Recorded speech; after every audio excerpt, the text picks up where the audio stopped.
রাধে রাধে বন্ধুরা, আজ আমি তোমাদেরকে বাঁকুড়ার সব থেকে বড় শিব মন্দির একটেশ্বর ধাম তোমাদেরকে দর্শন করাতে নিয়ে যাব। ওই দেখো একটেশ্বর বাবা গেটটা পার হয়ে গেল, সামনের গেটটা। তারপরে এই যে চলে যাচ্ছি সোজা রাস্তা ধরে ভেতরে। ওই দেখো কি সুন্দর, সামনে নদী আছে, একটা বড় নদী আছে সামনে। ওই যে ডান সাইডে নদী একটা বড়, ওই নদীটাতে এই একটেশ্বর বাবার যে যত বাবাকে স্নান করানো হয়, জল ঢালা হয়, সব জল ওই নদীতে এসে পড়ে। তো বলা হয়েছে এই নদীটা নাকি গঙ্গার সঙ্গে মিলিত আছে। তো বাস রোড থেকে অনেকটাই দূরে এই যে চলে এলাম। এই যে বাবার গেট, বাবার মন্দিরে ঢুকতেই এই যে সামনের গেটটা, হর পার্বতীর ছবি দেয়া আছে এইখানে। এটা সামনের গেট। এখন সব মন্দিরে কাজ হচ্ছে, সামনে শ্রাবণ মাস তো, তার জন্য মন্দিরে সব রাজমিস্ত্রি লেগেছে, কাজ হচ্ছে।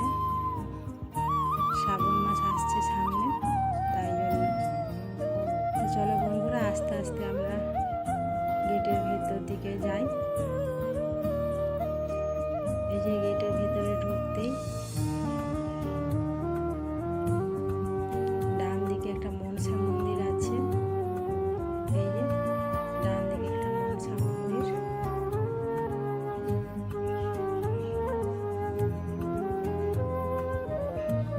এই যে মা মনসা। এইখানে গেটের ভিতর দিকে ঢুকতেই ডান দিকে মা মনসার মন্দিরটা আছে সর্বপ্রথম। তারপরে এই যে আটচালাগুলো আছে না, এগুলো শ্রাবণ মাসে প্রসাদ খাওয়ানো হয়, বিয়ে বাড়ি, অন্নপ্রাশন সব কিছু হয় এখানে। এই যে একটা বাবার মন্দির আছে, এই একটা বাবা। তো এইখানে আশেপাশে অনেক মন্দির আছে। এই যে আটচালাগুলো দেখছেন না, এইখানে সব মানে শ্রাবণ মাসে জল ঢালা হয়, প্রচুর ভিড় হয়। এই যে গাছ বহু দিনের পুরানো বট গাছ, এইখানে চারপাশে যে সব মেজে দিয়েছে, এইখানে পুজো করা হয়, জল ঢালা হয়। এইগুলো সব ভর্তি হয়, চারপাশে প্রচুর লোক, প্রচুর ভক্ত আসে জল ঢালার জন্য দূর দূরান্ত থেকে। এই যে ষাঁড় বাছে আমাদের, এটা বলা আছে না যে প্রথমে বাবার পুজো দিতে গেলে আগে ষাঁড়ের পুজো দিতে হয়। হ্যাঁ, ষাঁড় ধর বিষ্ণু দেবতার আরেক রূপ, তার জন্যে এই যে আমাদের ষাঁড় বাবা সামনেই আছে, মন্দিরের সামনে। তো চলো এইবারে আগে আমাদের এই তো বিষ্ণু দেবতার দর্শন হয়ে গেল, এইবারে আমরা ভেতর দিকে যাচ্ছি, বাবার মন্দিরে প্রবেশ করব। এই যে সামনে কত ঘন্টা ঝুলানো আছে। এই যে বাবার মন্দিরের গেট, এটা গেটটা এখন বন্ধ আছে, 12টার পরে বাবাকে সেবা দিয়ে তারপরে গেটটা বন্ধ করে দেয়। সেই 4টার সময় গেটটা খোলা হয়। এই যে গেটটা খুলে দিয়েছে। এই যে নিচে আমরা প্রবেশ করছি, এটা পাতাল শিব। এটা নিচে প্রবেশ করছি, যে উপরে মা দুর্গার একটা মূর্তি আছে। ভেতরটা দেখো কত সুন্দর দেখতে, এটা পাতাল শিব। ওই দেখো মহাদেবের দর্শন হয়ে গেল। এবারে মন্দিরটা চারপাশে দেখো কি অপূর্ব দেখতে। এই যে শ্রাবণ মাস আসছে না, রং হবে নতুন করে পুরো মন্দিরটাতে, দারুণ সুন্দর লাগবে। চারপাশে দেখো সব রকম ঠাকুরের মূর্তি আছে।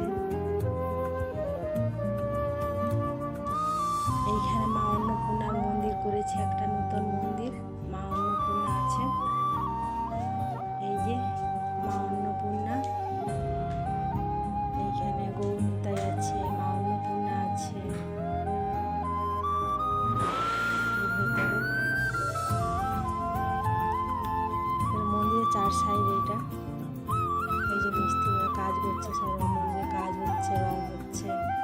শ্রাবণ মাসে দেখার মতো বন্ধুরা এখানে। এই যে সূর্যদেব, এটা সূর্যদেব, প্রচুর ভক্তের সমাগম হয় শ্রাবণ মাসে। এইখানটা দেখার মতো, মানে লোক প্রচুর ভক্ত, প্রচুর। সব জল শুশুনিয়া থেকে জল আনে, অনেক জায়গা থেকে জল এনে সব বাবার মন্দিরে ঢালে এইখানে। তো তখন মন্দিরটা বন্ধুরা দেখতে দারুণ লাগে, অপূর্ব দৃশ্য। তখন এই যে চারপাশে কত জায়গা, কত সব কাজ হচ্ছে, প্রতিটা গাছের তলে যে ঠাকুর বসানো আছে না, এখন সব মন্দিরগুলো কাজ হচ্ছে বলে তাই এই সব শ্রাবণ মাসটা তার পুরো বছরটাতে দেখার মতো এই মন্দিরটা। তো সবাই বলে নাকি এই বাবা জাগ্রত, প্রচুর এইখানে সব চন্দন ঘষা হয়, সবাইয়ের পুজো দেয় ভিতরে, তাহলে এখানে চন্দন ঘষে নিয়ে যাওয়া হয়। এই যে এইখানে একটা রাধা কৃষ্ণ মূর্তি আছে, এইখানে গণেশ বাবা আছে। ওম গণপতি গণেশায় নমঃ, সিদ্ধিদাতা গণেশায় নমঃ। এখানে গণপতি পাপা বসে আছে। এর ভিতরে কিছু কিছু ঠাকুর আছে। প্রচুর প্রচুর বড় জায়গা, এটা প্রচুর দেখার মতো জায়গাটা। তো আমাদের বাঁকুড়ার মধ্যে একটেশ্বর বাবার ধাম, এটি জাগ্রত একটেশ্বর ধাম বলে বলা হয়েছে। এই একটা বাবা আছে, এই একটা ভোলে বাবা এখানে দর্শন আছে। এই যে এখানে একটা গাছের বৃক্ষ, এই গাছটা ছিল জানলে রে বন্ধুরা, যে যার মনস্কামনা ওই গাছটাতে পূরণ হয়, দড়ি বাঁধা থাকে না, যে দড়ি বাঁধে। আর মন্দিরটা দেখো বাড়ি থেকে কি অপূর্ব দেখাচ্ছে। মন্দিরের চার সাইডে এটা কাজ হচ্ছে। এই যে আমরা বেরিয়ে যাচ্ছি এবারে সামনের গেট দিয়ে, হয়ে গেছে সব দেখানো। এবারে সামনের গেট দিয়ে আমরা বেরিয়ে যাচ্ছি। তো দু সাইডে অনেক দোকান, আমরা বিকেলে এসেছিলাম তো তাই দু সাইডে দোকানগুলো বন্ধ। এই দু সাইডে প্রচুর দোকান আছে। যে গেট থেকে বেরোবার মুখে একটা কালী মন্দির আছে এইখানে, এই যে মা রক্ষা কালী আছে এইখানে,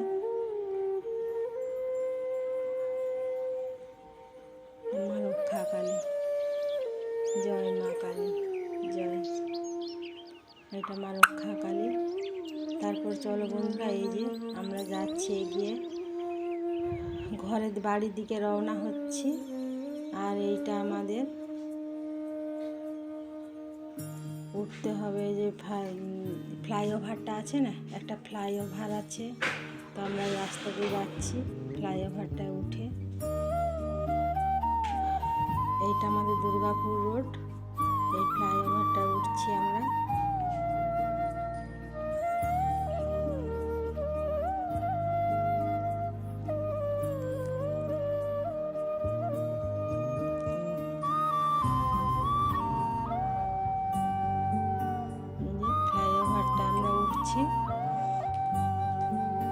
দুপাশে দেখো মেঘটা কত সুন্দর দেখাচ্ছে, পাখি উড়ছে, কি সুন্দর দৃশ্য, মনোরম দৃশ্য বলো, কি দারুণ দেখতে লাগছে প্রাকৃতিক পরিবেশটা,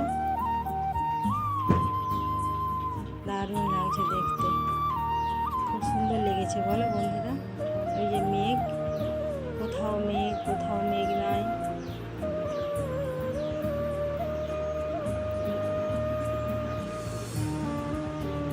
প্রাকৃতিক দৃশ্যগুলো দেখতে দারুণ লাগে বন্ধুরা। এই যে ট্রেন লাইন গেছে, এই যে আমাদের বাড়ির সামনে যে সিঙ্গেল ট্রেন লাইনটা, এটা এইখান দিয়ে গেছে, সোনামুখী ট্রেন সিঙ্গেল ট্রেন লাইনটা এইখান দিয়ে গেছে।